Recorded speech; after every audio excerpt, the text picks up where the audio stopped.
Guarantee দিয়ে বলছি, এইভাবে ছোটো মাছ রান্না করলে সেই দিন আর আপনাদের অন্য কোনো রেসিপিই লাগবে না।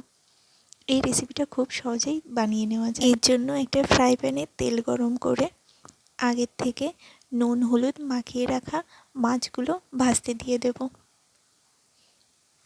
এই মাছটা খুব বেশি ভাজার প্রয়োজন নেই, এই একটু উল্টে পাল্টে 2-3 মিনিট ভেজে নিলেই হবে।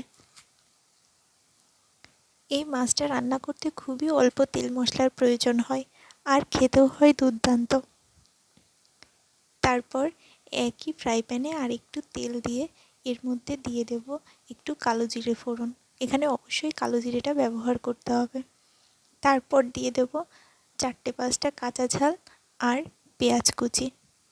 পেঁয়াজটা একটু ভাজা হয়ে আসলে এর মধ্যে দিয়ে দেব 1 টেবিল চামচ পরিমাণ জিরে বাটা। তারপর একটু নাড়াচাড়া করে দিয়ে দেব পরিমাণ মতো জল। মাছগুলো সেদ্ধ হওয়ার জন্য খুব বেশি জলের প্রয়োজন নাই, অল্প করেই জল দিতে হবে। তারপর আগের থেকে ভেজে রাখা মাছগুলো এর মধ্যে দিয়ে দেব।